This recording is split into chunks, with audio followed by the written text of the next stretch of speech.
Aujourd'hui, nous faisons presque tous des publications sur les réseaux sociaux au quotidien. Et s'il est vrai que chacun souhaite généralement avoir des commentaires positifs et autres réactions positives à ces publications, il n'en demeure pas moins que nous restons dans le monde des humains, c'est-à-dire un monde perfectible où tout ne peut pas toujours se passer comme on le souhaite. Les commentaires négatifs sont souvent monnaie courante, que ce soit sur des publications à caractère général ou des publications à caractère commercial. Il est donc important de savoir y faire face car cela engendre souvent des accrochages entre des personnes. C'est pour cette raison que dans cette vidéo, je te propose 4 attitudes à adopter avant de réagir à un commentaire négatif.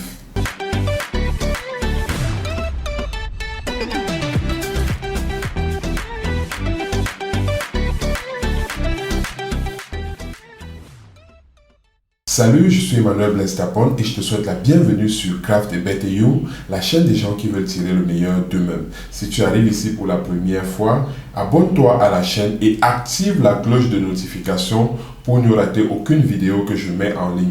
Sur cette chaîne, je développe des thématiques liées à la productivité, au succès. Bref, je parle des attitudes et des aptitudes que tu dois développer afin de pouvoir tirer le meilleur de toi-même car je suis convaincu que le meilleur est en toi. Et pour t'accueillir ici, je t'invite à télécharger gratuitement mon e-book intitulé 5 règles d'or pour booster sa productivité. C'est un petit ouvrage que tu vas lire rapidement et qui te permettra de te mettre sur le chemin de la productivité. Clique simplement sur le lien que j'ai mis dans la barre de description pour le télécharger et te mettre à la lecture à la fin de cette vidéo.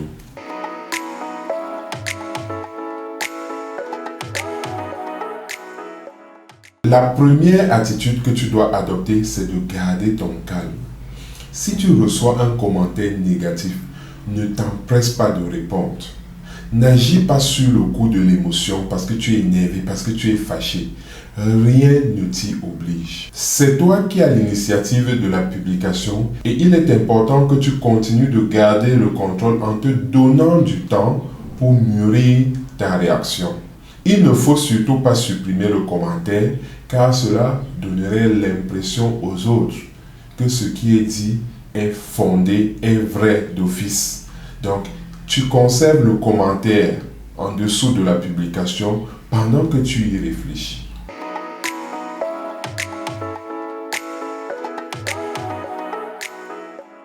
La deuxième attitude que tu dois adopter, c'est d'examiner le commentaire avec froideur.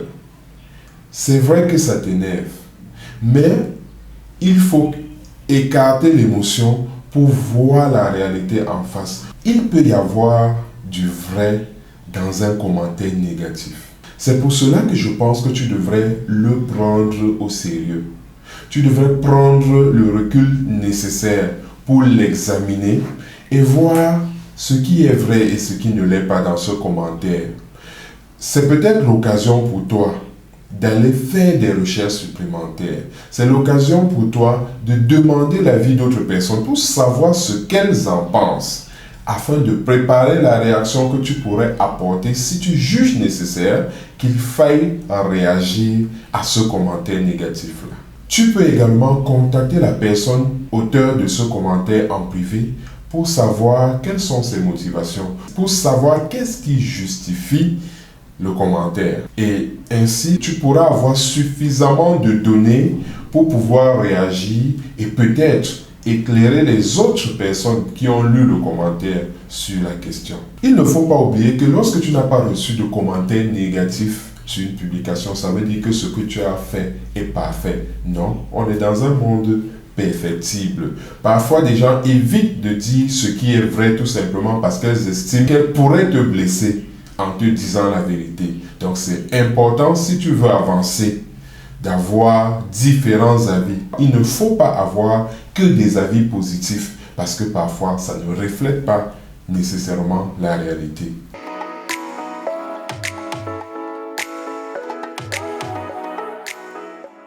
La troisième attitude que tu devrais adopter, c'est d'éviter de t'attaquer personnellement à celui qui a posté un commentaire négatif. Il s'agit d'un commentaire, il s'agit d'une idée. Tu devrais t'intéresser plutôt à l'idée qu'à la personne qui a émis cette idée-là. Parce que si tu t'aventures sur le terrain de l'attaque, les autres qui vous regardent vont se faire leur propre idée et vont directement te qualifier comme une personne qui n'accepte pas la critique.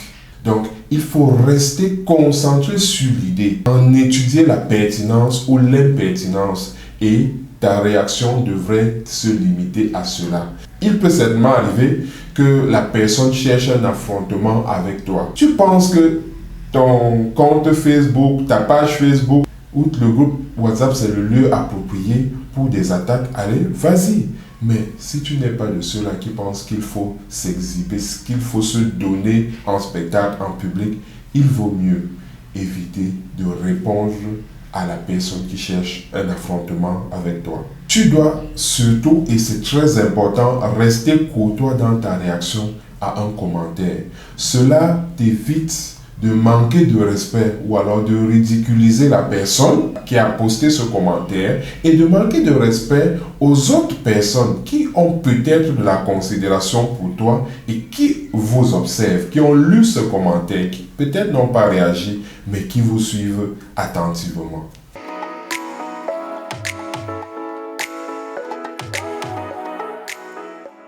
La quatrième attitude que tu dois avoir, c'est de présenter des excuses si tu reconnais que le commentaire négatif est pertinent, si tu as tort.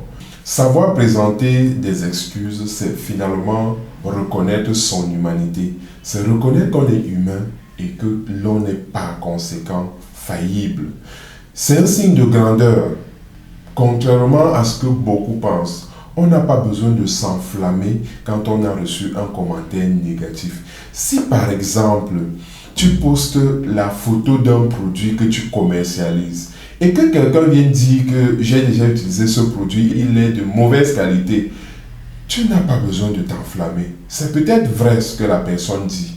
Avec des recherches, avec du recul, tu pourras peut-être te rendre compte que c'est vrai et cela va t'amener à changer de produit s'il faut le changer ou alors de convaincre la personne que le produit qui l'a déçu n'était pas exactement celui que tu présentes là. En effet, l'un des avantages que nous offre l'Internet, c'est qu'il permet à chacun d'effectuer facilement des recherches et de réagir. Donc, c'est une communauté. La communauté des internautes peut te dire si tu es dans l'erreur ou pas rapidement. Il n'y a pas de magistère en ligne. Quand tu fais une déclaration, il est possible que l'on te contredise avec des faits. Donc, à toi de savoir rester humble, de reconnaître ton erreur quand tu es dans l'erreur, parce que si tu ne le fais pas, certains te verront plutôt comme un vendeur de rêves, un marchand d'illusions, ce qui ne sera certainement pas une bonne publicité pour toi. Voilà, c'est la fin de cette série sur les attitudes à adopter sur les réseaux sociaux qui désormais font partie de notre quotidien. Si tu as aimé, dis-le-moi en commentaire. S'il y a un aspect que je n'ai pas couvert, dis-le-moi également et je me ferai le plaisir de faire une vidéo dessus. N'oublie pas, like cette publication, partage-la avec tes contacts afin qu'ils puissent également en bénéficier. Je te donne rendez-vous mardi prochain pour une nouvelle vidéo. D'ici là, n'oublie pas, il n'y a pas de succès plug and play et l'artisan de ta transformation, c'est toi. À la demande de plusieurs d'entre vous, je vais publier dans les prochains jours la vidéo de la formation Ne te piétine plus, comment développer l'estime de soi. Je te parle par exemple dans cette formation du schéma cognitif, c'est-à-dire l'ensemble des étapes que tu suis dans ton raisonnement à partir du moment où un événement se produit jusqu'au moment où tu adoptes un certain comportement. Cela est déterminant parce que ça te permet de comprendre pourquoi tu peux manquer d'estime de soi. Et dans cette vidéo, je te donne également des astuces pour te permettre de développer l'estime de soi chez ton enfant ou chez un enfant dont tu t'occupes. Et c'est très important parce que des recherches ont montré que le manque d'estime de soi tire bien souvent ses racines dans l'enfance. Donc, reste scotché et tu l'auras dans les prochains jours.